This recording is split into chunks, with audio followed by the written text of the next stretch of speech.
ሰላም እንዴት ናችሁ? ሜሎና ነኝ። ዛሬ ደግሞ በሁለተኛ ቪዲዮ መጥቻለሁ። እንደ ባለፈው አይነቱ ነው። አሁን ደግሞ እዚህ አፓርትመንት ላይ ያለውን በጣም ትልቁን ቤት ነው የማሳያችሁ። ይሄ ቤት 271 ካሬ ላይ ያረፈ ነው። እንዳያችሁት ፊኒሺንጉ እየተሰራለት ነው። አብዛኞቹ ቤቶች ፊኒሺንጉ ተጠናቆላቸዋል። ከዛም በተጨማሪ ደግሞ ደንበኞች ተረክበው የገቡባቸው ቤቶችም አሉ። እነሱን ደግሞ በሌላ ቪዲዮ አሳያችኋለሁኝ። በአጠቃላይ በውስጡ 4 መኝታ ቤቶችን ይይዛል። ለየራሳቸው ለሁሉም መኝታ ቤቶች የየራሳቸው አንዳንድ መታጠቢያ ቤት አላቸው። ከነሱ ውጪ ደግሞ ውጪ ላይ አንድ ተጨማሪ ለእንግዳ የሚሆን መታጠቢያ ቤት አለው።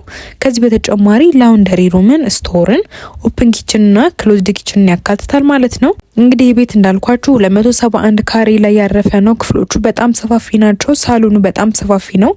ኢቭን ባልካኒው ሰፊ ነው። አንድ ራሱን የቻለ ክፍል መሆን የሚችል ነው። በጣም ሰፊ ነው። የሚገርም ቪው ያለው ነው። ይህ ቤት ምናልባት የባለፈውን ቪዲዮ ያላያችሁት ካላችሁ ሲኤምሲ አካባቢ ነው የሚገኘው። ሲኤምሲ ከተባበሩት ከፍ ብሎ ቦታው ለመኖሪያም ለኢንቨስትመንትም በጣም ምቹና ተመራጭ ቦታ ነው። እዛ አካባቢ ብዙ ቤቶች አሉ፣ ብዙ ሪል ስቴቶች አሉ፣ ብዙ ቪላ ቤቶች አሉ። ከዛም በተጨማሪ ደግሞ አፍሪካን ኮንቬንሽን ሴንተር እዛው ነው የሚገኘው። አዲስ የሚገነባው ለሚ ፓርክ የሚባለው እንደ መስቀል አደባባይ አይነቱ ሁለተኛው ፓርክ የሚገነባው እዛው ነው። በተጨማሪም ደግሞ ለደህንነት ቢሆን ሰፈሩ በጣም ሰላማዊና ተመራጭ ማለት ነው። እንግዲህ ይሄ ቤት አሁን ውስን ብቻ ነው የቀረው። ሙሉ መረጃውን ለመንገር ያህል ይሄ ቤት ሙሉ ለሙሉ ካርታው ተዘጋጅቶ ያለቀለት ነው። አሁን 50% ብቻ ከፍላችሁ መግዛት ትችላላችሁ።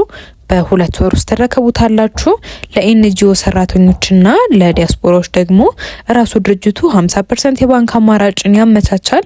ከዛም በተጨማሪ ደግሞ ካርታ ስላለው ሌሎች ደንበኞች የራሳቸውን ባንክ አምጥታችሁ ከባንክ ጋር ብድር ማያያዝ ትችላላችሁ ለረጅም ጊዜ ማለት ነው። እንግዲህ የአፓርትመንት ላይ በፍሎር 3 ቤቶች ብቻ ናቸው የሚገኙት። ከዛም በተጨማሪ ደግሞ ለፓርኪንግ ለመኪና ማቆሚያ የሚሆን በጣም ምቹ ቦታ አለው። በእያንዳንዱ ቤቶች ውስጥ ደግሞ ትርፍ መንቀሳቀሻ ቦታዎች ማለት ደግሞ ምንም አይነት የተጨናነቀ ስፔስ የለውም። ሁሉም ቤቶች በጥሩ ዲዛይን የተሰሩት። ካሬ የሚበዛባችሁ ከሆነ በ128 እና በ149 ካሬ አማራጮች አሉ። ዋጋቸውም በ13.7 ሚሊዮን ብር እና በ16.9 ሚሊዮን ብር ማግኘት ትችላላችሁ። ይሄኛው ቤት ግን 271 ካሬ ነው።